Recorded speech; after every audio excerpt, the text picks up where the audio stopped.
I was not planned. And I was the reason my parents got married. I raised my younger sister. I was my mother's confidant and my family's emotional anchor. And for a very long time, I was a sheep instead of a wolf before I was old enough to understand what any of that meant. I was the eldest daughter. And if any of that felt true to your soul, then this episode is for you. Welcome to Wealth and Mothers, the show where we rewrite the rules of success for women who are building businesses, creating wealth, and raising families all at the same time. I'm Ashley Crabb, and this is not a show about balance, productivity, or doing more. This is a space for mothers who know they're carrying more than anyone acknowledges and who are ready to turn that into power, into leadership and wealth. Here we talk about what it actually looks like to build a business inside the reality of motherhood, the invisible labor, the identity shifts, the ambition and the pressure, the truth that none of it disqualifies you from wealth. It qualifies you for it. Because mothers don't need to shrink to succeed. They need to be seen. Let's get into today's episode. Holy shit. Before we start, I'm going to admit that I have not been a Swiftie at all, ever. And I might have just listened to Eldest Daughter for the first time in my life. And wow, I get it. I get the obsession. So if you were here last week, we started to go deep. We started to go deeper into my story, into my narrative, into our collective legacy as mothers, as women in wealth. We talked about awareness versus action and about being stuck in this cage where you can see all of the opportunity outside of it, but you stay in it anyways, or at least I stayed in it anyways. And I'm done staying in it. And today I want to go into the next chapter, one chapter deeper, because before I can talk about shifting narratives, about changing culture, about breaking cycles, we have to talk about where the cycles came from, where my cycles came from. I want to talk about the role that I was handed, that so many of us were handed, apparently because Taylor Swift read everybody's diary. But I know that I was handed it. I was handed the role before I was even old enough to know what I was carrying. And everyone's talking about the eldest daughter, but let's talk about the eldest daughter. So Taylor Swift did not come up with this concept. But when I started thinking about myself and my story and where I've been and where I am now and where I'm headed and everything that I've been through, and I started looking into this concept of eldest daughter syndrome, whatever. We know it's not a diagnosis. It's not in the DSM. But when I started looking into it and when I listened to the song, I was like, oh my gosh. I mean, goosebumps, chills, tears.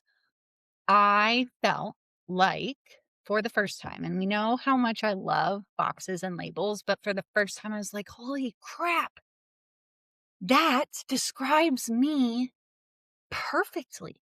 How did I never know this before? The social and the emotional traits and like the development of the firstborn daughter.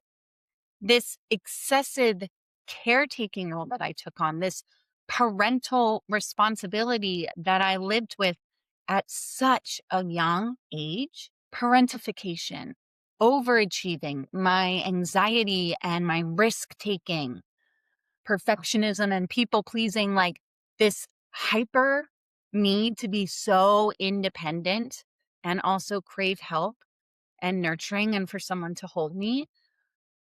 And like being the family therapist, never being able to say no to anything. All of these things sound familiar. Have you been there? Have you done that? On some level? Cause like me too.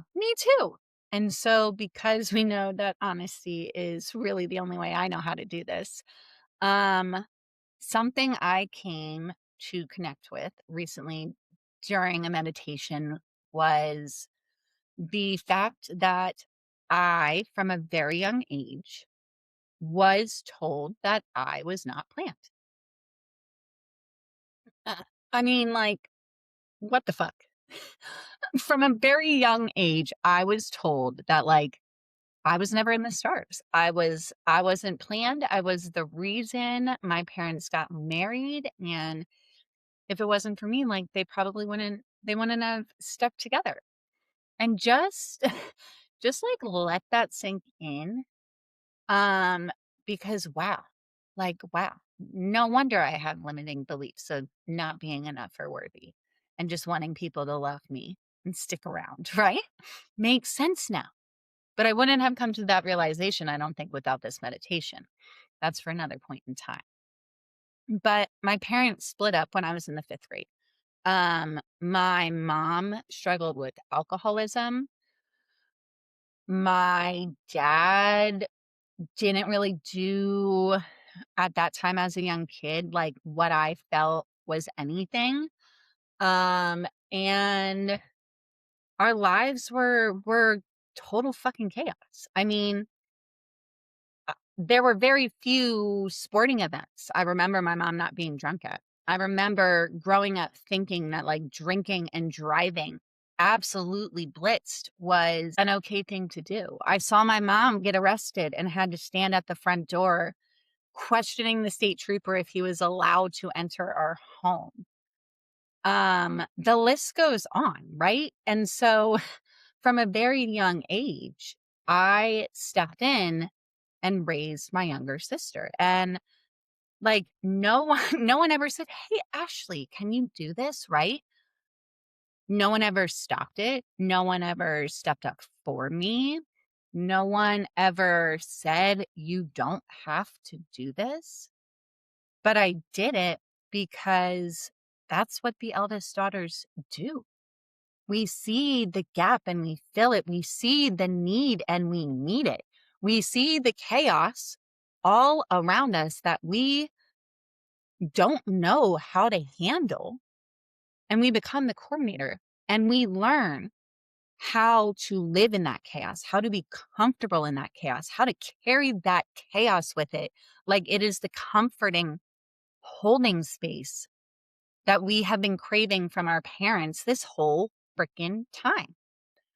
I mean, raising my younger sister, being being the confidant for my mom, being the person who always was there for her, who picked up the pieces, who had an explanation, who tried to fix, right? I was the one who tried to hold it all together so it wouldn't fall apart. So nobody else had to worry about holding. And it's not like my dad totally abandoned us. That's like a hard thing, I think, to visualize, is he was there for so much of it because this started when I was in third grade. My parents didn't split up until I was in fifth grade. And even then, he only moved a mile down the road. He was always there, but it never changed anything. It never felt like his presence was making an impact or an influence on the madness that was going around. And this is me as a kid, right? Like, I don't know the interwebs of a marriage like I do now. But that's how it felt. Like, it felt like even dad wasn't willing to be our savior, right?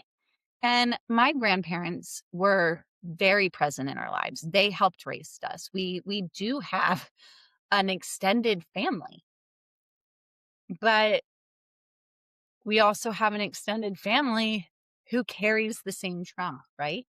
And what's funny is my mom, what's funny is my mom was the only girl among four boys. My sister and I are the only girls among an all boy family, right? And I was the firstborn daughter. My mom was the firstborn daughter. It all tracks. But it also meant that caretaking, nurturing, emotional labor, it was mine by default. No one assigned it to me. I just picked it up and I carried it and I carried it and I carried it and I carried it for years and years and years, 33 years of my life. I carried it. And I mean, here's what it did to me. It made me a freaking people pleaser. It made me someone who thought just because she can do it meant she had to, meant she, because she could, she would. You know, I had an extremely hard time saying no. I stuck to peer pressure a lot of my life like glue. But I also never knew where to fit in. So it wasn't actually peer pressure, I think. It was actually just this constant pinball machine game of me trying to figure out if I fit in with the Christian kids or the bad kids or cool kids or the nerds. Like, I never knew where this black sheep fit in because I didn't know I was really a wolf. But I was saying yes to everything, everyone, always being that girl, you know? And when I look back on it, I mean, my anxiety, my ADHD, my extreme need for control all stems from that. It all stems from no one was there for me to trust to catch the ball if it fall. I couldn't depend on anybody for help. And if I did ask for help, I didn't get it, or I didn't get enough of it, or it wasn't what we really needed. And so that control, living in that state of anxiety and controlling it, it felt like safety. And every time I felt like control was slipping away from me, I made it a point to prove that I was that much more worthy, that I was that much more enough. Because if everything was perfect, if I was perfect, if I could be perceived and project perfectionism, maybe nothing would fall apart. Maybe finally I would be seen and held and heard the way that I was craving. But I wasn't. This magnetic, feral as fuck, amazing, rooted, audacious, awesome ass Ashley wasn't seen just as how she was, as me, just by being me. And so I amplified it. I amplified it and it made me reckless. Freaking reckless from the time I was 12 years old to the time I was about 26, 27. Reckless. Not feral, reckless. That peer pressure, the underage drinking, sneaking out, partying in the woods, getting underages, drugs, like no respect of self and my body as a young woman in this world. Decisions I made, decision after decision, that were not good for me. I don't see the good in these hard decisions. I'm having a hard time seeing the and in them, but these decisions I made from a place of carrying everything I had been carrying for so long, everything I had been carrying since I was in the freaking womb, since God said, "This is your plan, Ashley. I know you can do it. Might take a long time, but we'll get you there." But like I didn't even know at that point in time what I wanted for myself. I couldn't receive that type of message at that time. And all of that, like all of that made me embody a state of hyper independence. So freaking independent that I wanted help, but I couldn't receive it. I wasn't capable of holding it. I was very much embodying my masculine energy and not leaning into my femininity, not leaning into receiving, just doing, holding, carrying, handling everything alone. Because every time I reached out, no one was there to take my hand. And it filled me. It filled me with resentment. Resentment that I have only recently started chiseling away at. Do you know what it's like holding resentment in your nervous system, in your body, in your soul for 33 years? I mean, that is what I had, that feeling, that understanding, that realization of what I was carrying and all of these messages and signs saying, forgive, forgive, forgive. I had to sit with that the longest. I had to sit with that acknowledgement, awareness for a long time before I knew what to do with it because it was so heavy and it felt so unfair. And it felt like, why, God, why? It felt like something that was punishment. It felt like, why did I have to grow up so fast? Why didn't I just get to be a kid? All of that negative, hateful, detrimental energy was resentment. And like buried, like a foundation buried so deep, we actually want the ground to erode so we can fill the cracks with new cement. But like underneath all of that is extreme guilt and shame for me, for every eldest daughter, maybe, because eldest daughters feel guilty for that resentment because we love these people, because they need us, because it felt like love to be needed that way. And so we are so resentful to ourselves. And it goes in a cycle like a fat freaking hamster on a broken hamster wheel. And that cycle is exhausting. And it followed me.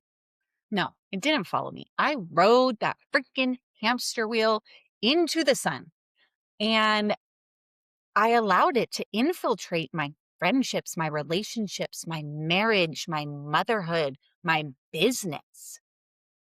That burnout, the difficulty in making and staying in relationships, the struggle to ask for help, the struggle to receive it, even when it's offered, all of it, all of it.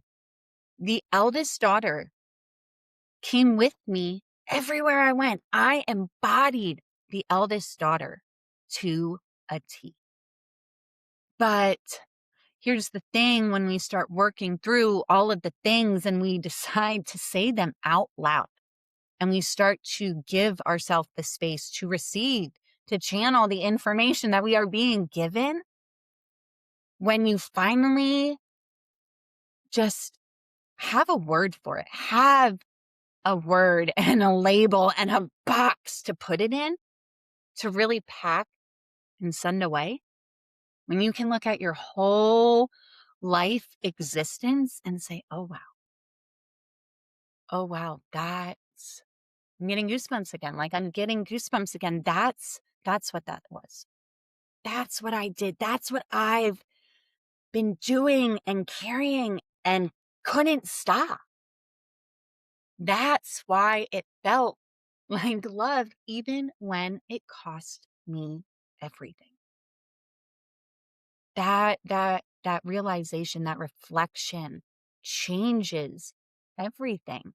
And what I'm learning and what I'm coming to accept and still push through and move through is I have been sprinting my whole life. My whole life up until this point, I have been sprinting because the marathon is so fucking painful.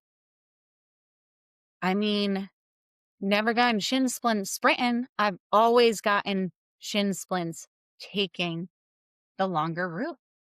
And so when we decide to start making change, when we decide to throw this big fucking stone of bullshit into the ocean to make these ripple effects, it is so hard to sit and understand that it is not something that happens overnight. It's not something that happens with one meditation, one conversation, one article or podcast that you listen to.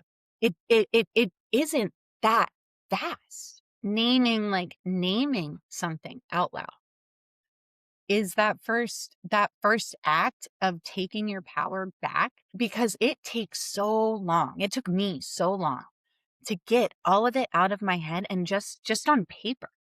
Just on paper. And I thought that was the word. I thought that was enough. And I still felt disconnected. I still felt misaligned. I still felt this embodied energy of the eldest daughter. And it's because it took me that much longer to be willing to truly face it, to write it down, to say it out loud to myself in the mirror, and then to say it out loud to others. 33 years of being the eldest daughter without really knowing what it was, without understanding why I kept shoving more and more weight into my backpack, without understanding why I kept adding stone after stone to the backpack that I was carrying up this freaking mountain. Stones that were never mine to carry. And I didn't even realize I built my whole identity. This chaos coordinator, the one who handles it all and loves it. The strong one, the one who never needs anything, who always has an answer to everything. I built my whole identity around that. But that's not who I was. It's not who I am. It was the role that I assigned to myself. And I had been playing it for so long that I forgot it was a role. And even more, I forgot that out of all the choices that I could see in that cage, I decided to pick that role. And so I want to ask you something. When you think about that list, when you think about Taylor Swift's song, right? When you think about this punk attitude, this reckless attitude, this I'm so unbothered, this I'm going to be harder than you so that you can never hurt me or chisel me down.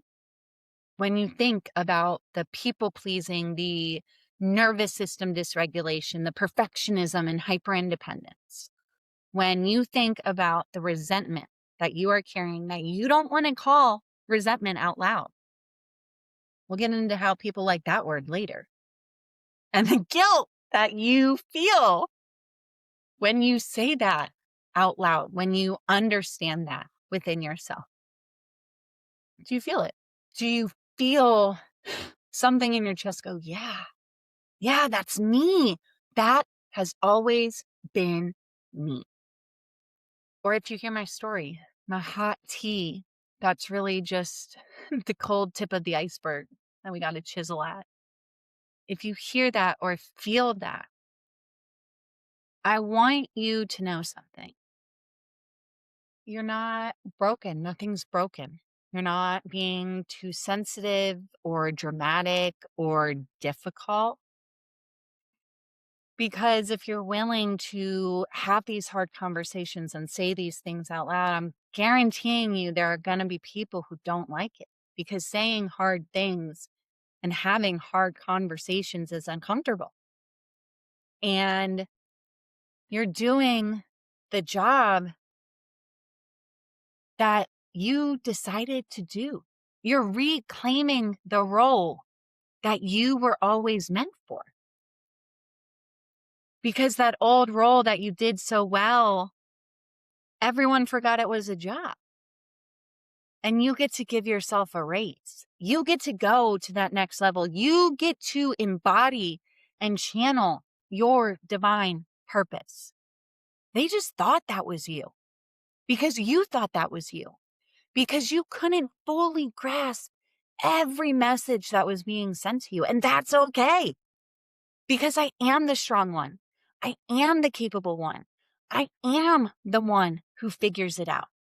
But because I decide to, because I decide the role that I play, I decide the woman that I embody, the legacy that I am creating right now for myself, for my family, and for the future, and for everybody else.